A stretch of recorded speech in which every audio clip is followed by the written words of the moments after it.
దేవుని పరిశుద్ధ నామముకు మహిమ కలుగును గాక. ఆమెన్.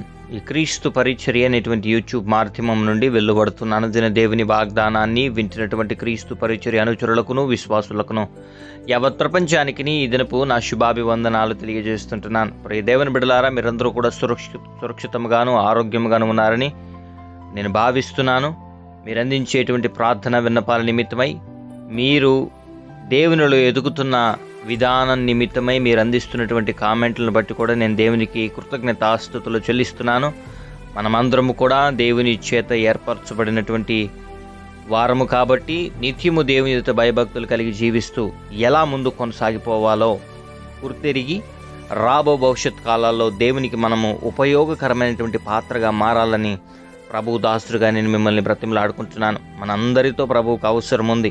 ప్రభు కార్యాలు చేయడానికి, ప్రభు సేవలో ఏదో ఒక రకంగా మనము ఉపయోగపడడానికి ప్రయత్నం చేద్దాం. తద్వారా ప్రభు రాజ్య సువార్త వ్యాప్తి నిమిత్తమై మన వంతు సహకారం మనం చేసి అనేక ఆత్మలను ప్రభు చెంతకు చేర్చే వారముగా మారుదాం. ప్రియదేవుని బిడ్డలారా, నేటి వాక్య ధ్యానాంశం నిమిత్తమై రాజు అయినటువంటి దావీదు గారు రాసినటువంటి కీర్తనల గ్రంథము 3వ అధ్యాయము 3వ వచనము చదువుతున్నాను, దయచేసి ఆలకించండి.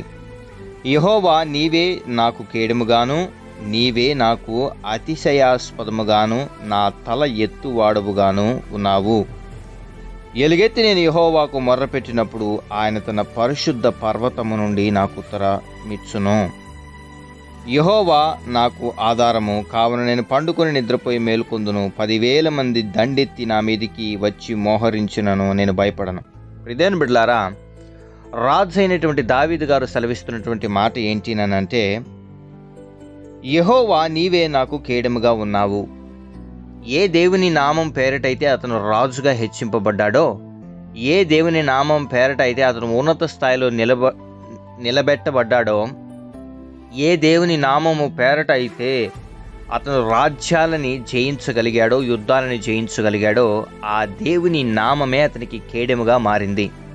ఆ దేవుని నామము అతను స్మరించినప్పుడు అగాధ జలములలో అతను పడి ఉన్నను సరే, ఇదిగో శూన్యము వలె తన జీవితం మారినను సరే, తన పాపిష్టి జీవితము వల్ల తను చేసినటువంటి అపరాధాలను బట్టి దేవుడు తనని తృణీకరిస్తాడేమో అన్నటువంటి భయము తన హృదయంలో మెదిలినప్పుడు, తన జీవితం నిమిత్తమై దేవుని సన్నిధిలో తను మొర్రపెట్టినటువంటి విధానం నిమిత్తమై దేవుడు తన జీవితాన్ని మార్చిన ఆ నామాన్ని అతడు జ్ఞాపకం చేసుకుంటూ ఈ గ్రంథంలో, ఈ అధ్యాయంలో ఓ వచనాన్ని లిఖించాడు.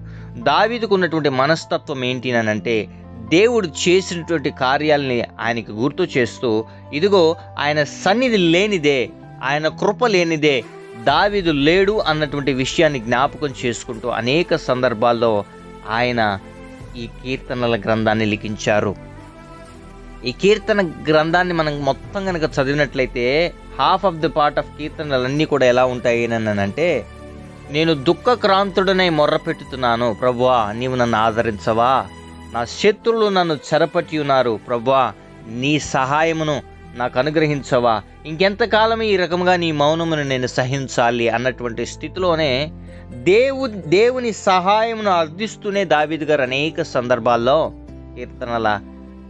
కీర్తనల్ని లిఖించారు. నేను అంటున్నటువంటి మాట ఏంటి అంటే, రాజుగా ఉన్నటువంటి స్థితిలో ఉన్నటువంటి ఒక గొప్ప వ్యక్తికి బలము, యుద్ధ మార్బలము, డబ్బు, అనేక శక్తులు కలిగినటువంటి ఆ మనిషికి, అంటే రాజ్య అధికారం కలిగినటువంటి ఆ మనిషికి దేవుని సహాయం లేకపోతే, దేవుని దయ లేకపోతే, దేవుడు ఆయన పక్షము నుండి కార్యము చేయకపోతే తన జీవితంలో ఏమీ జరగదన్నటువంటి విషయాన్ని గమనించగలిగారు దావీదు గారు. ఈ దినాన అటువంటి రాజు స్థితిలో మనం లేకపోయినను, సామాన్యమైనటువంటి జీవితము జీవిస్తున్నాను, రాజుగా ఉన్నటువంటి వ్యక్తికే దేవుని సహాయం అవసరమైంది అని అంటే, నిమిత్త మాత్రులముగా బ్రతుకుతున్నటువంటి మనము ఇంకెంత దేవుని సన్నిధిలో ఆయన సహాయం కోసం కనిపెట్టుకుని ఉండాలో ఒకసారి ఆలోచించగలిగారా? ఈ వాక్యాన్ని వింటున్న ప్రియ సహోదరి సహోదరుడా, దేవుని సహాయం కోసం ఎదురు చూస్తూ, ఇక నా జీవితంలో దేవుడు కూడా నాకు సహాయం చేయడు, నా పాపాల నిమిత్తమై లేదా నేను చేసినటువంటి అపరాధాల నిమిత్తమై దేవుడు కూడా నన్ను తృణీకరించాడు అన్నటువంటి ఆలోచన కలిగి జీవితాన్ని ఏ వైపుగా ముందు కొనసాగించాలో తెలియనటువంటి స్థితిలో, అయోమయ స్థితిలో విసిగిపోయినటువంటి ప్రియ సహోదరి సహోదరుడా, ఏడ్చి ఏడ్చి అలిసిపోయిన ప్రియ సహోదరి, ఈ వాగ్దానం నీకోసమే. ఇదిగో, నీవు ఎలుగెత్తి యెహోవాకు మొర్ర పెడితే ఆయన తన పరిశుద్ధ పర్వతము నుండి నీకు సమాధానమిచ్చేది, ఉత్తరమిచ్చేదే కాకుండా 10,000 మంది దండెత్తి నీ మీదికి వచ్చి మోహరించును, నీవు భయపడకుండా నిద్రపోయేటువంటి గొప్ప ఆదరణను, గొప్ప ధైర్యాన్ని, మనస్థైర్యాన్ని ఆయన నీకు అనుగ్రహిస్తాడు. కొంతమంది అడగకనే దేవుని సహాయం పొందుకోవట్లేదు. దేవుని కాపుదల నిమిత్తమై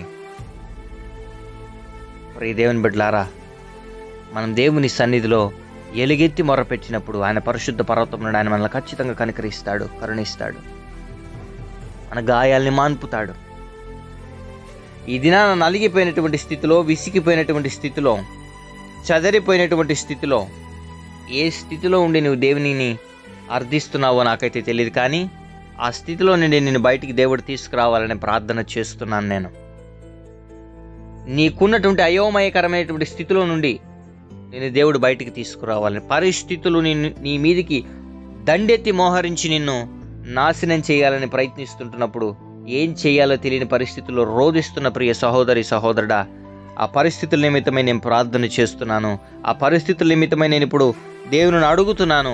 ఆ పరిస్థితులన్నీ నీ జీవితంలో కనుమరుగైపోవునుగాక. నీకున్నటువంటి సమస్య, బాధ, హృదయ వేదన నిమ్మళమైపోయి దేవుని సన్నిధులను మనసారా ఆరాధించుకునే రోజులు వచ్చునుగాక.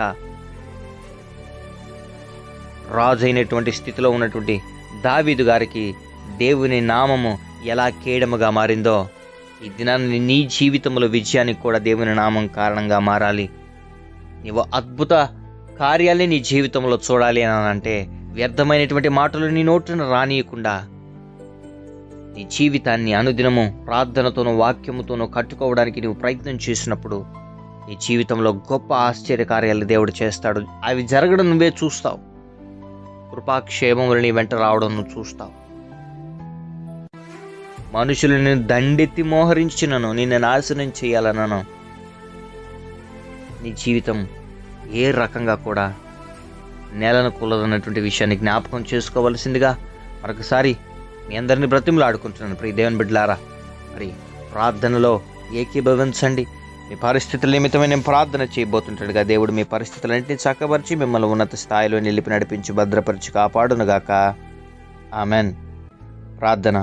మహాపరిశుద్ధుడును, మహోన్నతుడును, సర్వోన్నతుడును, జీవాధిపతి, జీవమగలిగిన రాజాని ఘనమైన శ్రేష్టమైన నామానికి స్తుతులు, స్తోత్రాలు, వందనాలు. క్రీస్తు పరిచర్యటువంటి యూట్యూబ్ మాధ్యమం నుండి వెలువడుతున్న అనుదిన దేవుని వాగ్దానాన్ని వింటున్నటువంటి క్రీస్తు పరిచర్య అనుచరులందరినీ నువ్వు దర్శించమని ప్రార్థన చేస్తుంటున్నాం. ఏ బిడలు ఏ రకమైనటువంటి సమస్యలు ఇరుక్కొని అనుదిన దేవుని వాగ్దానాన్ని వింటూ ప్రభా సహాయం కోసం అర్థిస్తున్నారో ఆ పరిస్థితుల నుండి బిడలకి సంపూర్ణమైన బిడలకి కలుగునుగాక. జన్మదినాలు, వివాహ దినాలు, బ్యాప్టిజం డేస్ జరుపుకుంటున్న బిడల తలల మీదకి ఆశీర్వాదాలు, దీవెనలు కుమ్మరించండి. ఈ అనుదిన దేవుని వాగ్దానాన్ని అనేక మందితో షేర్ చేస్తున్న వారు, ఈ ఛానల్ని సబ్స్క్రైబ్ చేస్తున్న వారు ఆశీర్వదింపబడి దీవింపబడుదురుగాక. శుభములు, దీవెనలు బిడల మీదకి ప్రకటిస్తున్నాం. వివాహ సంబంధాల కోసం ఎదురు చూస్తున్న బిడ్డలకి సాటైన సంబంధాలు వచ్చి ఘనంగా వివాహాలు జరుగునుగాక. ఉద్యోగంలో ప్రవాణైన అభివృద్ధి కోసం ఎదురు చూస్తున్నటువంటి బిడ్డలు లేదా ఉద్యోగం లేమి స్థితిలో ఉన్నటువంటి బిడ్డలకి ఉద్యోగాలను అనుగ్రహించండి. ఉద్యోగంలో ఉన్న వారికి ఉన్నత స్థితిని అనుగ్రహించమని ప్రార్థన చేస్తుంటున్నాం. పరీక్షలు రాస్తున్నటువంటి బిడ్డలు, పరీక్షలు రాసి ప్రతిఫలాల కోసం ఎదురు చూస్తున్నటువంటి బిడ్డలు, చదువు నిమిత్తమైన, ఉద్యోగ నిమిత్తమైన నీ బిడ్డలకు కావాల్సినటువంటి సహాయ సహకారాలను అనుగ్రహించి ఉన్నత స్థితిలో నిలిపి నడిపించండి. బిడల భవిష్యత్తు నిమిత్తమై తల్లిదండ్రులు ఎంతమంది అయితే ప్రార్థన చేస్తున్నారో వారి ప్రార్థనలు ఆలకించి బిడ్డలకి మంచి భవిష్యత్తును అనుగ్రహించమని ప్రార్థన చేస్తున్నాం. భర్త మారు మనసు నిమిత్తమై భార్య ప్రార్థన చేస్తుంటే భర్త మనసును మార్చి తిరిగి తన గృహానికి, తన భార్య దగ్గరికి చేర్చమని ప్రార్థన చేస్తుంటున్నాం. భార్య నిమిత్తమైనటువంటి మారు మనసు నిమిత్తమై ప్రార్థన చేస్తుంటే భర్త ప్రవాణైన ఒకవేళ భార్య దారి తప్పి తొలగి ప్రవణ జీవిస్తున్నట్లయితే ఆమె తెలుసుకుని ప్రవాణైన తన బిడ్డల దగ్గరికి, భర్త దగ్గరికి తిరిగి చేరుకునుగాక. విడిపోయినటువంటి కుటుంబాల మధ్య సమాధాన, సంతోషాలను, ఐక్యతను కలిగించి ఐక్యము చేయమని ప్రార్థన చేస్తుంటున్నాం. బాప్తీసాల కోసం సిద్ధపడుతున్న ప్రతి బిడ్డలకు కూడా నీ సన్నిధి నుంచి నడిపించమని ప్రార్థన చేస్తున్నాం. చదువు పూర్తి చేసుకుని ఉన్నతమైనటువంటి స్థితిలో కాలేజెస్లో ప్రవణన చేరాలని కానివ్వండి, ఏ గ్రూప్ తీసుకోవాలో తెలియనటువంటి స్థితిలో, అయోమయ స్థితిలో, సందిగ్ధంలో పడినటువంటి బిడ్డలకి నీవే ఒక చక్కటి ఉపాయాన్ని అనుగ్రహించి నడిపించండి.